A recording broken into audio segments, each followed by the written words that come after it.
by Nicola Stupak from Staffordshire University, Bulgaria, but I am assuming it is Staffordshire University from UK in Bulgaria. And Iglica has a background in film studies and literature, and she has work experience of translation, machine translation, and foreign language teaching. And she is here today to talk to us about a multilingual language platform that redefines the boundary between learners and teachers. So welcome, Iglica, and over to you. Thank you. Hello, everyone. I have really been enjoying watching the conference until now, and I'm really thankful for the opportunity to present. So what I'm going to present to you is a current project of mine, which is still very much in a draft stage. I don't know why it is showing the just a second. All right. So here is a quick overview of the paper. This paper introduces a project for an innovative online system of language learning that seeks to improve motivation through narrowly targeting a multilingual or otherwise language-loving audience that is to either benefit from a significantly reduced cost of lessons or generate actual profit. A subscription-based online platform is to enable learners to form pairs and conduct classes in accordance with both the desired language at hand and the two users' proficiency levels as defined by the Common European Framework of Reference for Languages, or the CEFR, or a relevant equivalent. So I will give you practical examples of how I imagine this working in a second. You can now see the contents of this presentation. It will start with an introduction, followed by some example scenarios, learning scenarios. Then I will move on to research or theoretical framework supporting the system's ideas with a focus on motivation and teaching quality. Then I will talk a little about the practical implementation of the system, including platform layout, the system for monetary exchange, and the particular mentor status which corresponds to the role of a teacher in traditional environments. And I will finish with research limitations and further work. So here comes the introduction. The target audience are, as mentioned, people who enjoy the study of languages. It's more or less a niche audience, people who view the study of languages as a pastime and who naturally tend to be constrained by time and finances. So we're talking about students potentially who have school work to do, or of course adults who have a job that may or may not be related to the teaching of languages. And the idea is to divide participants not into students and teachers, but into a spectrum of learner types. So that would create a plurality of learners according to their levels of knowledge in a particular language. And the main benefits of such a system would be the motivation that is presented to participants, as well as an improvement of teaching quality as in comparison with some more traditional online learning systems. So here are a couple of example scenarios. Let's say we have users A and B who want to study Italian together. And if A has a proven level of Italian, A2 or equivalent, and then student B, who also wants to be learning Italian, has a level of C1, what matters is the difference in proficiency between the learners, which in this case is 3 levels from A2 to C1. And as a result, the student who has the lower level of proficiency, in this case A, will be required to pay to the other learner, or one can refer to him as a teacher in this scenario, 3 times an established price per level as defined by the platform.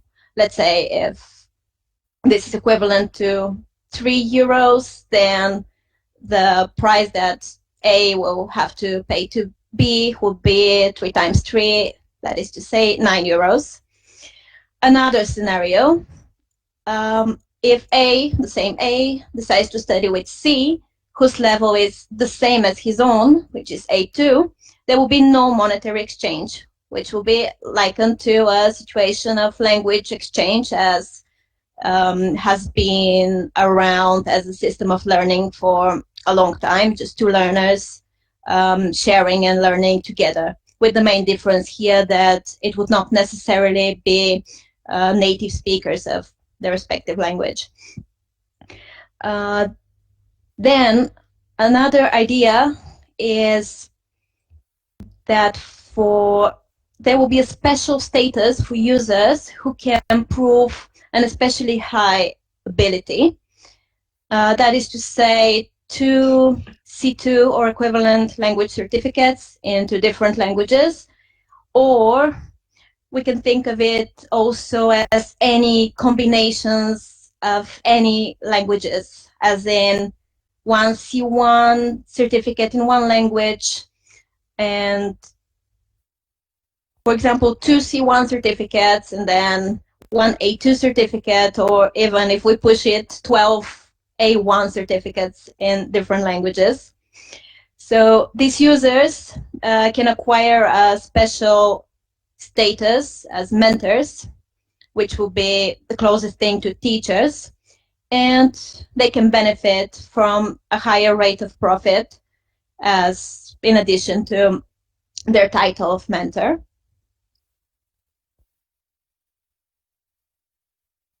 Now, as this is a research-based study, I'm going to present in more detail the research framework allowing for it.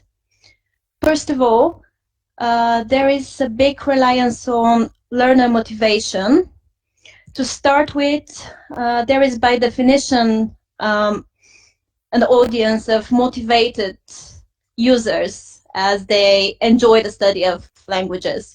And in particular, I'm referring to intrinsic motivation, or motivation that comes from enjoyment of the activity by itself, like the act of learning as a reward by itself rather than an instrumental means to achieving something in relation to education or work. And ways to sustain and increase this already present motivation. First of all, a community of learners can be viewed as sharing and increasing their motivation, or motivation can be seen as infectious. In terms of research, this can be found in Elizade's paper, as referenced at the end. And then also another source of motivation comes from the fact that, as mentioned, common constraints are limited to a maximum, such as the price of lessons and, by extension, the time, as by potentially turning the study into a source of income, it can be viewed as work as well as a pastime. Then comes, from the point of view of the teacher figure, the focus on teaching quality. The 2 main characteristics that these teachers, or rather users, will have is their non-nativeness, as of course we're talking about a variety of languages, possibly users speaking several languages rather than just one, and also the multilingualism as a framework or a quality shared by all users. So the non-nativeness, actually we heard very interesting insights about this already in a previous presentation. Non-native teachers have been viewed negatively in the past, and just even the fact of calling them non-something really comes with implied negative meaning, and has historically proven to cause a feeling of insecurity for non-native teachers. However, recent research actually shows that the ideal teacher, as defined by students themselves, is not necessarily described as a native. This can be found in Dufva's research. Also, when it comes to the specific qualities that differentiate the native from the non-native teacher, there are some really strong ones that students have pointed out as very important in their definition of the perfect teacher. Specifically, non-native teachers tend to have empathy for their students. They relate to them more. This could come from the fact that they're often from the same country and context, and hence they understand their culture and their difficulties better. But also, importantly, they have a similar experience with their students in that they acquired the language they are teaching in the way that the students are acquiring it. And they can thus, this can be helpful in both communication, motivation, and the curriculum ideas as well. Then when it comes to multilingualism, interestingly, even a person's ability to speak an additional language to a defined main language, for example, English, has sometimes been viewed negatively as hindering their ability to speak the main language in different, let's say, historical or social contexts. However, of course, there are alternative opinions. For instance, Dufva speaks about language as multilingual by definition, and language as even a single language consisting of different dialects, different uses and registers.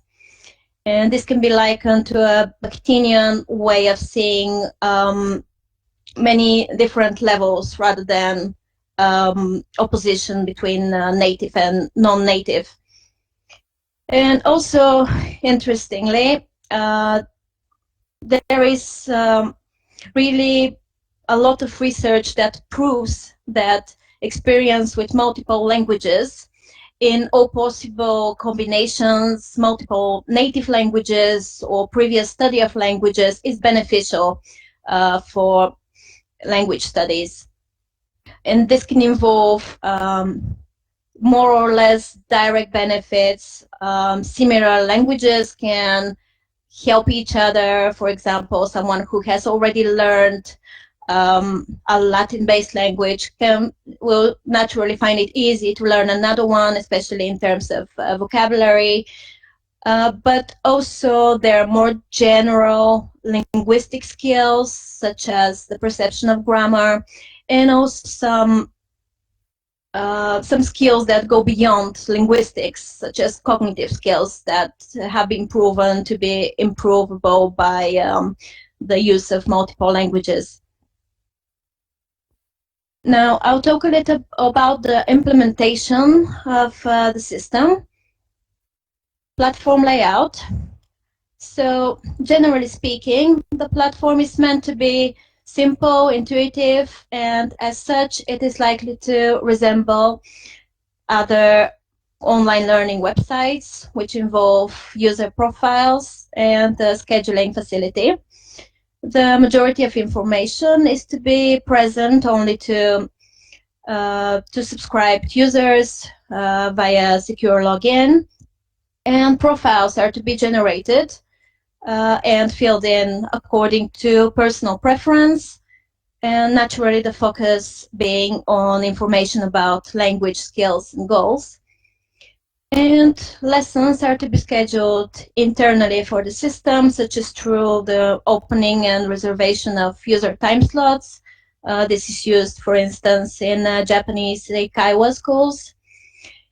And classes are to be carried out with the help of an external application, such as Skype, Zoom, or a close equivalent. And as for content of lessons,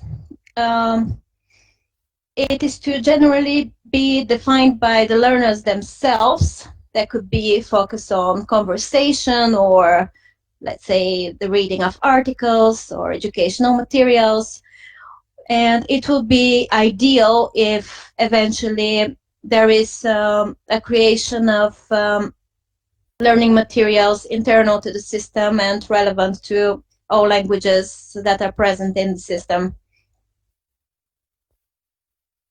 In terms of the monetary exchange, so many of these points have already been mentioned in the introduction. So we're talking about the replacement of the traditional price per lesson as a unit of time by a set price per proven level of language proficiency by unit of time, as defined by the CEFR or an equivalent.